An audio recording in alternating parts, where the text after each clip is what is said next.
नमस्कार। प्रादेशिक समाचार के साथ मैं चंदन कुमार कौंडिल्य। पहले मुख्य समाचार। झारखंड विधानसभा का मॉनसून सत्र अनिश्चितकाल के लिए स्थगित। सदन ने आज 3 विधेयकों को दी मंजूरी। मुख्यमंत्री हेमंत सोरेन ने आगामी 9 और 10 अगस्त को रांची में आयोजित होने वाले झारखंड जनजातीय महोत्सव के प्रतीक चिन्ह का किया अनावरण। झारखंड उच्च न्यायालय ने राज्य में फिलहाल सभी विभागों में दी जाने वाली प्रोन्नति पर रोक लगाने का दिया आदेश। मामले में अगली सुनवाई 18 अगस्त को। और भारत निर्वाचन आयोग मुख्यमंत्री हेमंत सोरेन से जुड़े मामले में अब 8 अगस्त को करेगा सुनवाई। विधायक बसंत सोरेन मामले की सुनवाई 12 अगस्त को। और अब समाचार विस्तार से। झारखंड विधानसभा का मॉनसून सत्र आज अनिश्चितकाल के लिए स्थगित हो गया। विधानसभा अध्यक्ष रविंद्रनाथ महतो ने मॉनसून सत्र की कार्यवाही को अपने निर्धारित समय के एक दिन पहले ही आज अनिश्चितकाल के लिए स्थगित करने की घोषणा की। इससे पहले मॉनसून सत्र के 5वें दिन सदन ने 3 विधेयकों को मंजूरी प्रदान की।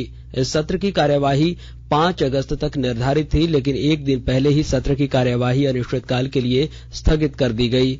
आज सभा की कार्यवाही शुरू होने के साथ ही संसदीय कार्य मंत्री आलमगीर आलम ने भाजपा के 4 निलंबित विधायकों के निलंबन को वापस लेने का प्रस्ताव रखा।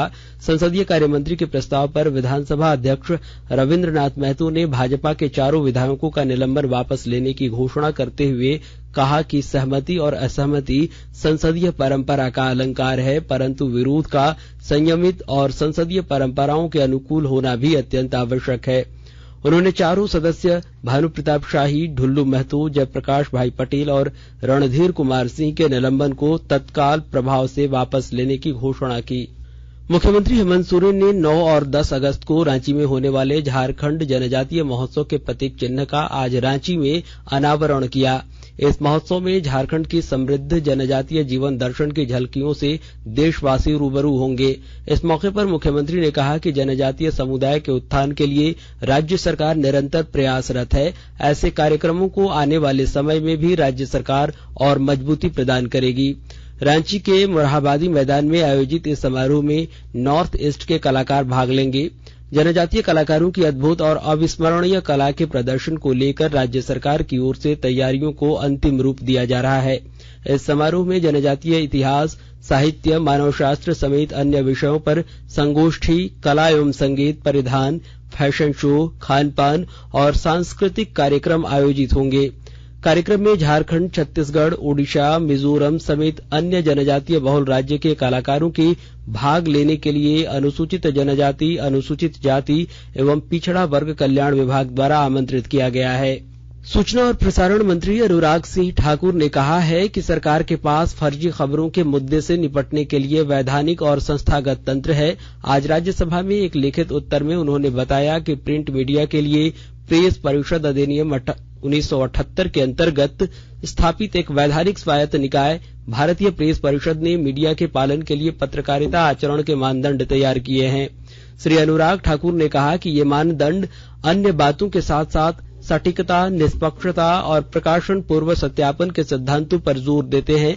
उन्होंने कहा कि परिषद ने फर्जी या झूठी खबरों के प्रकाशन या प्रसार से रोकने के लिए प्रिंट मीडिया के वास्ते विशिष्ट मानदंड तैयार किए हैं। उन्होंने कहा कि परिषद पत्रकारिता आचरण के मानदंडों का उल्लंघन करने वाली प्रिंट मीडिया की सामग्री या शिकायतों पर स्वतः संज्ञान लेती है। श्री अनुराग ठाकुर ने कहा कि अधिनियम की धारा 14 के अनुसार परिषद जांच करने के बाद समाचार पत्र, समाचार एजेंसी, संपादक या पत्रकार को चेतावनी दे सकती है या निंदा कर सकती है। इधर रांची की बढ़ती आबादी को देखते हुए आउटर रिंग रोड की मांग को लेकर रांची के सांसद संजय सेठ ने नई दिल्ली में केंद्रीय परिवहन एवं राजमार्ग मंत्री नितिन गडकरी से मुलाकात की। श्री सेठ ने कहा कि राजधानी रांची की आबादी लगातार बढ़ती जा रही है। पूर्व में यहां एक रिंग रोड का निर्माण किया गया है, परंतु अब रिहायशी इलाकों के बढ़ने के कारण यह आबादी रिंग रोड तक पहुंच गई है। इस परिस्थिति में सांसद ने आने वाले 30 सालों को देखते हुए रांची में एक आउटर रिंग रोड के निर्माण की आवश्यकता महसूस होने की बात कही और इसके लिए पहल का आग्रह किया। और केंद्रीय संस्कृति और सूचना तथा प्रसारण मंत्रालय की ओर से 22 जुलाई से हर घर तिरंगा कार्यक्रम शुरू किया जा रहा है। आजादी का अमृत महोत्सव के तहत देशवासियों में देशभक्ति की भावना जागृत करने और राष्ट्रीय ध्वज के सम्मान प्रदान करने के उद्देश्य से यह कार्यक्रम शुरू किया जा रहा है। अब हर घर की छत पर शान से फहरेगा तिरंगा, गुनगुनाए जाएंगे नव विकास के गीत, आन बान शान का प्रतीक राष्ट्रध्वज तिरंगा। आइए आजादी के अमृत महोत्सव के पावन अवसर पर इस स्वाधीनता दिवस हर घर फहराते हैं तिरंगा और लेते हैं भव्य और सशक्त भारत के निर्माण का संकल्प। आइए हर घर फहराएं तिरंगा। आकाशवाणी के ताजातरीन समाचारों के लिए आप हमारी वेबसाइट newsonair.com पर लॉग इन कर सकते हैं। ताजा समाचार ट्विटर हैंडल @AIRNewsAlerts और Facebook page all India radio news पर भी उपलब्ध है। आप प्रादेशिक समाचार एकांश के ट्विटर हैंडल @AIRnews_रांची और फेसबुक पेज, इंस्टाग्राम पेज और YouTube channel AIR news Ranchi पर भी हमारे बुलेटिन सुन सकते हैं। प्रादेशिक समाचार आप आकाशवाणी रांची से सुन रहे हैं और अब पेश है कोरोना से बचाव के कुछ संदेश। कोविड-19 से बचाव और सुरक्षित रहने के 3 उपाय। मास्क लगाएं, 2 गज दूरी है जरूरी, सुरक्षित दूरी रखें, हाथ और मुंह साफ रखें।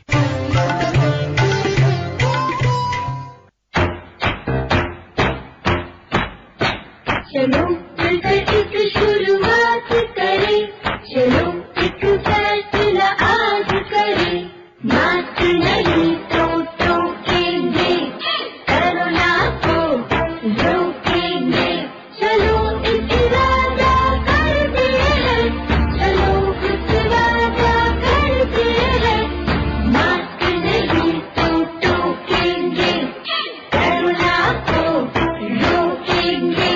भारत सरकार द्वारा जनहित में जारी। उनकी ध्वनि और मंत्रों से गुंजायमान है बाबा नगरी देवघर। 14 जुलाई से 12 अगस्त के बीच आयोजित राजकीय श्रावणी मेला 2022 में झारखंड सरकार ने सुरक्षा और स्वच्छता के विशेष प्रबंध किए हैं। जोहार, हर हर महादेव। बाबा बैद्यनाथ नगरी में श्रावणी मेला में सभी श्रद्धालुओं का झारखंड सरकार की तरफ से आपका स्वागत है, अभिनंदन है। यह बाबा नगरी की महिमा है कि झारखंड के अलावा यहाँ पर देश और राज्य के विभिन्न जगहों से बड़ी संख्या में श्रद्धालु आते हैं। बाबा की असीम कृपा आप पर बनी रहे, आपका जीवन सुखमय हो, ये हम कामना करते हैं। धन्यवाद। जोहार, हर हर महादेव। न रहे मन में कोई भी दुविधा, बाबा बैद्यनाथ की नगरी देवघर में जलार्पण और दर्शन के लिए मिलेगी हर संभव सुविधा। सूचना एवं जनसंपर्क विभाग झारखंड सरकार द्वारा जनहित में प्रसारित। प्रादेशिक समाचार में आपका एक बार फिर से स्वागत है। झारखंड उच्च न्यायालय ने कार्मिक विभाग द्वारा दिए जाने वाले प्रोन्नतियों पर फिलहाल रोक लगा दी है। उच्च न्यायालय के न्यायाधीश न्यायमूर्ति SN पाठक की अदालत में प्रार्थी श्रीकांत दुबे की रीट याचिका पर सुनवाई करते हुए फिलहाल इस पर रोक लगाई है।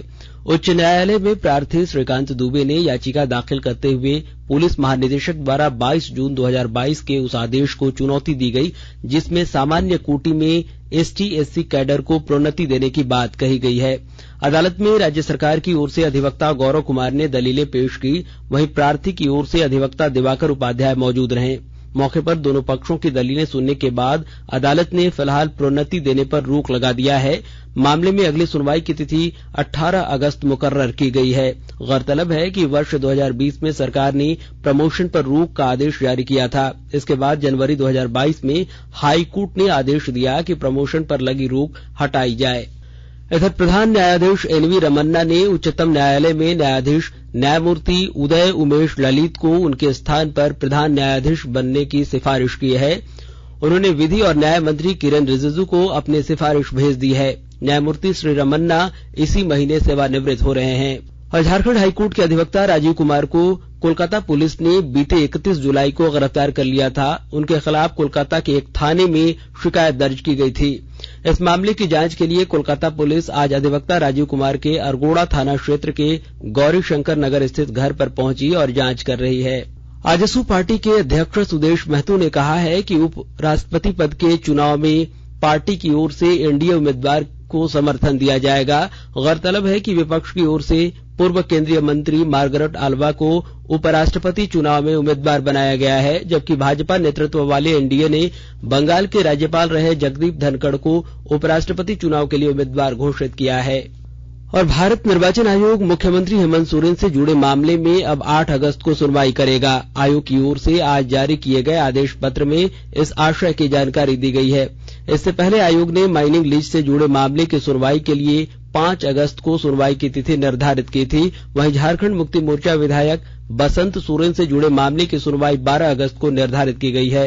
गौरतलब है कि मुख्यमंत्री हेमंत सोरेन और उनके भाई बसंत सोरेन के नाम पर पत्थर खनन लीज की शिकायत का मामला उठाते हुए राज्यपाल रमेश बैस को ज्ञापन सौंपकर कार्रवाई का आग्रह किया गया था, जिसके बाद राज्यपाल की ओर से इस संबंध में आयोग से मंतव्य मांगा गया है और आयोग की ओर से आवश्यक प्रक्रिया पूरी की जा रही है। इधर प्रवर्तन निदेशालय के रांची स्थित कार्यालय में आज एक बार फिर मुख्यमंत्री हेमंत सोरेन के सलाहकार अभिषेक प्रसाद उर्फ पिंटू से पूछताछ हो रही है। अवैध खनन पट्टा आवंटन मामले में फंसे अभिषेक प्रसाद और पिंटू से ईडी ने पूछताछ कर रही है। इससे पहले कल भी अभिषेक प्रसाद से ईडी ने 9 घंटे तक पूछताछ की थी।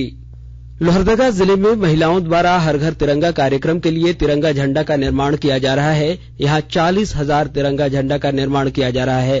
विस्तृत ब्यौरे के साथ हमारे संवाददाता।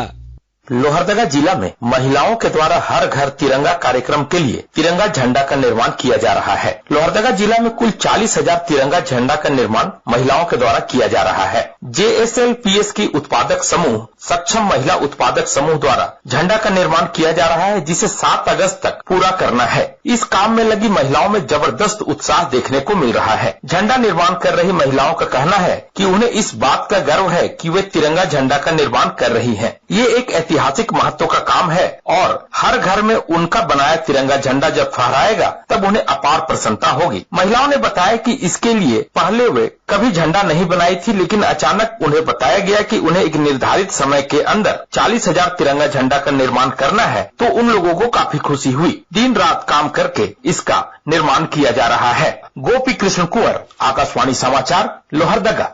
और अब अमृत महोत्सव क्विज। आजादी का अमृत महोत्सव।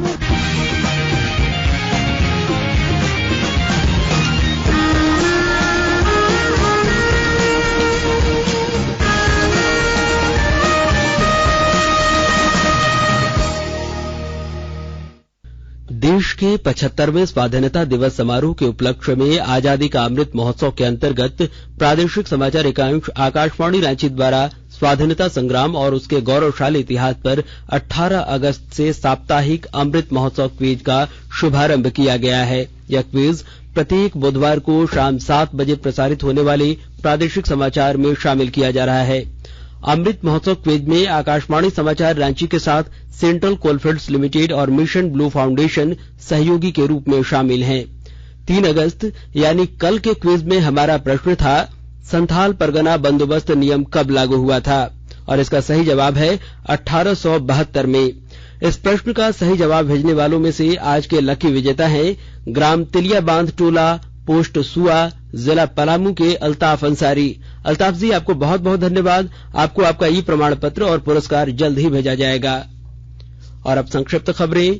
लोहरदगा के उपायुक्त डॉक्टर वाघमारे प्रसाद कृष्णा की अध्यक्षता में आज नेशनल ग्रीन ट्रिब्यूनल की बैठक आयोजित हुई। बैठक में पर्यावरण की रक्षा के लिए बनाए गए डिस्ट्रिक्ट एनवायरमेंट प्लान को जिला में लागू करने का निर्देश दिया गया। पाकुड़ जिले में कालाजार की रोकथाम, कालाजार के लक्षण, रोगियों की पहचान और इस रोग के खात्मे को लेकर लोगों को सखी मंडलों से जुड़ी सखी दीदियां जागरूक करेंगी। उपायुक्त वरुण रंजन ने आज कालाजार जागरूकता रथ को हरी झंडी दिखाकर रवाना किया। खूंटी पुलिस ने 1 लाख के इनामी नक्सली सुखराम गुड़िया के घर की कुर्की की है। गिरफ्तार नक्सली हत्या, दुष्कर्म और लूटपाट जैसे दर्जनों कांड में आरोपी है। गढ़वा के जिला एवं सत्र न्यायाधीश की अदालत ने हत्या के आरोपी को आज आजीवन कारावास और 25,000 रुपए आर्थिक जुर्माना की सजा सुनाई। वहीं गढ़वा जिले के कांडी थाना पुलिस को बाइक चोरी की घटना का उद्भेदन करते हुए पुलिस ने अंतर्राज्यीय चोर गिरोह के 3 सदस्यों को 7 मोटरसाइकिलों के साथ गिरफ्तार किया है। और अंत में मुख्य समाचार एक बार फिर। झारखंड विधानसभा का मानसून सत्र अनिश्चितकाल के लिए स्थगित। सदन ने आज 3 विधेयकों को दी मंजूरी। मुख्यमंत्री हेमंत सोरेन ने आगामी 9 और 10 अगस्त को रांची में आयोजित होने वाले झारखंड जनजातीय महोत्सव के प्रतीक चिन्ह को किया अनावरण। झारखंड उच्च न्यायालय ने आज राज्य में फिलहाल सभी विभागों को दी जाने वाली प्रोन्नति पर रोक लगाने का दिया आदेश। मामले में अगली सुनवाई 18 अगस्त को। और भारत निर्वाचन आयोग मुख्यमंत्री हेमंत सोरेन से जुड़े मामले में अब 8 अगस्त को करेगा सुनवाई। विधायक बसंत सोरेन मामले की सुनवाई 12 अगस्त को। और इसके साथ ही आकाशवाणी रांची से प्रादेशिक समाचार का यह बुलेटिन समाप्त हुआ। नमस्कार।